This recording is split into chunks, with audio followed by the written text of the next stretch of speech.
नमस्कार, म डेभिड ढकाल, मौसमविद, जल तथा मौसम विज्ञान विभाग। आज मिति 2083 साल साउन 17 गते आइतबार। विगत 24 घण्टामा भएको वर्षा विवरण र आगामी 24 घण्टामा हुने मौसमी गतिविधिको बारेमा छोटो जानकारी लिएर आएको छु। यति बेला विगत 6 घण्टाको वर्षाको विवरण हेर्दै गर्दाखेरि विशेष गरी बागमती र गण्डकी प्रदेशका धेरैजसो स्थानहरू 80% भन्दा बढी स्थानहरूमा मध्यमसम्म वर्षा भएको देखिन्छ। त्यसै गरी कोशी प्रदेशको पहाडी भूभाग, लुम्बिनी प्रदेश, कर्णाली प्रदेशका चाहिँ 30 देखि 50% भूभाग भनेको थोरै भूभागहरूमा चाहिँ मध्यमसम्म वर्षा भएको देखिन्छ। त्यसै गरी मध्य प्रदेश र सुदूरपश्चिम प्रदेशका पनि थोरै भूभागहरूमा चाहिँ मध्यमसम्म वर्षा भएको देखिन्छ। विगत 6 घण्टामा सबैभन्दा बढी रूपन्देही जिल्लाको सूर्यपुरा भन्ने स्टेसनमा 91 मिलिमिटर वर्षा भएको देखिन्छ, भारी वर्षा भएको देखिन्छ। त्यसै गरी बारा जिल्लाको सिमरा एयरपोर्ट आसपासतिर पनि भारी वर्षा भएको देखिन्छ, जहाँ 73.8 मिलिमिटर वर्षा भएको छ। विगत 6 घण्टाको कुरो गर्नुपर्दाखेरि अन्य स्थानमा भारी वर्षा भएको देखिँदैन। यद्यपि सिन्धुपाल्चोक जिल्लामा र कञ्चनपुर जिल्लामा 40 मिलिमिटरभन्दा बढी वर्षा भएको देखिन्छ। यसरी हेर्दा विगत 6 घण्टामा पनि रूपन्देही जिल्लाको सूर्यपुरामा 91 मिलिमिटर पानी पर्दै गर्दाखेरि रूपन्देही जिल्लाकै सैना महिनातिर चाहिँ 9 मिलिमिटर वर्षा मात्रै भएको देखिन्छ। भनेको सबैतिर एउटै जिल्लामा पनि सबैतिर समान रूपमा वर्षा भएको चाहिँ देखिँदैन। अब 24 घण्टाको कुरो गरौँ। विगत 24 घण्टामा देशका धेरै भूभागहरूमा लगभग 80% भूभागहरूमै मध्यमसम्मको वर्षा भएको देखिन्छ। यद्यपि कोशी प्रदेशको तराई भूभाग र मध्य प्रदेशतिर चाहिँ कम वर्षा भएको देखिन्छ। भारी वर्षा कुरो गर्नुपर्दाखेरि कोशी, बागमती, गण्डकी, लुम्बिनी र कर्णाली प्रदेशका थोरै स्थानहरूमै भारी वर्षा भएको देखिन्छ। विगत 24 घण्टामा विशेष गरी पर्सा जिल्ला, बारा जिल्ला, नवलपुर जिल्ला त्यसपछि सिन्धुपाल्चोक जिल्ला र रूपन्देही जिल्लातिर चाहिँ धेरै भारी वर्षा 100 मिलिमिटरभन्दा बढी वर्षा भएको देखिन्छ। यहाँ हेर्दा यो रातो रङले 150 र 140 मिलिमिटरभन्दा पनि बढी वर्षा भएको देखाउँछ। त्यसै गरी सुन्तला रङले 120 मिलिमिटरभन्दा बढी वर्षा भएको देखिन्छ।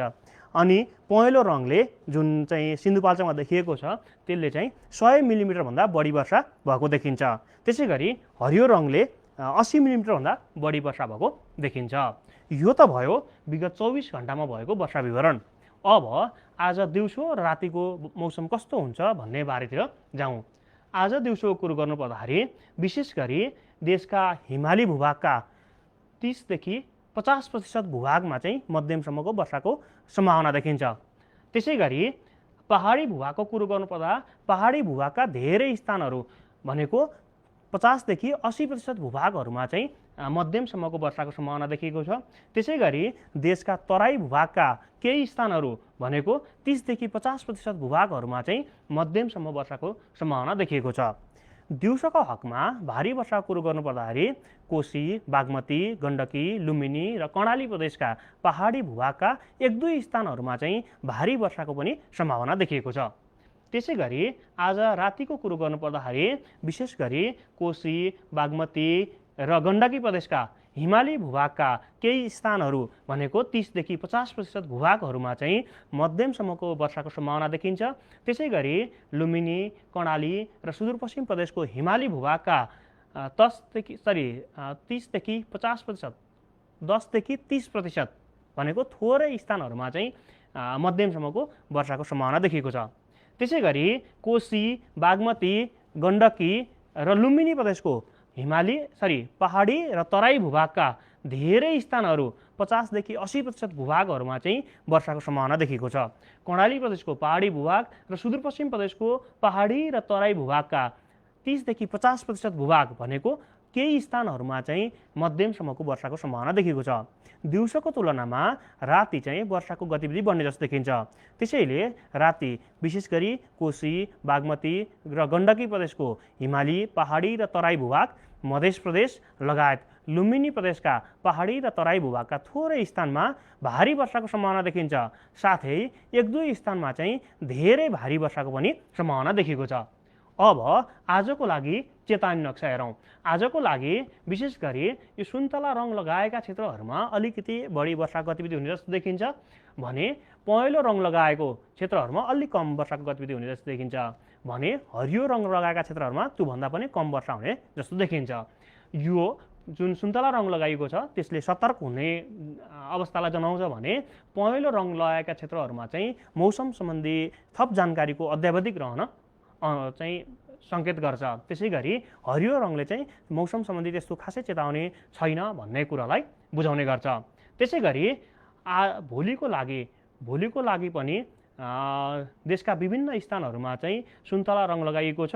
विशेष गरी बागमती, गण्डकी, लुम्बिनी प्रदेशका केही जिल्लाहरूमा चाहिँ सुन्तला रङ लगाइएको छ। त्यस क्षेत्रमा चाहिँ मौसम सम्बन्धी जानकारीको चाहिँ सतर्क हुने देखाइएको छ। साथै पहेँलो रङ लगाएका क्षेत्रहरूमा मौसम सम्बन्धी जानकारीको अद्यावधिक रहने र हरियो रङ लगाएका क्षेत्रहरूमा चाहिँ मौसम सम्बन्धी चेतावनी छैन भन्ने नै बुझिने गर्छ।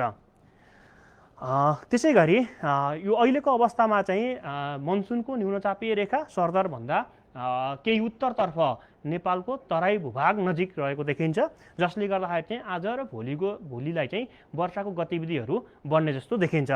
यो जुन रातो रङ देखिएको छ, रातो रङले चाहिँ बादल कति माथिसम्म पुगेको छ भन्ने देखाउने गर्छ। सबभन्दा माथि रातो रङको, त्यसपछि गएर पहेँलो अनि त्यसपछि गएर निलो रङको चाहिँ अलिक कम छ, सेतो रङ पनि देखिने गर्छ।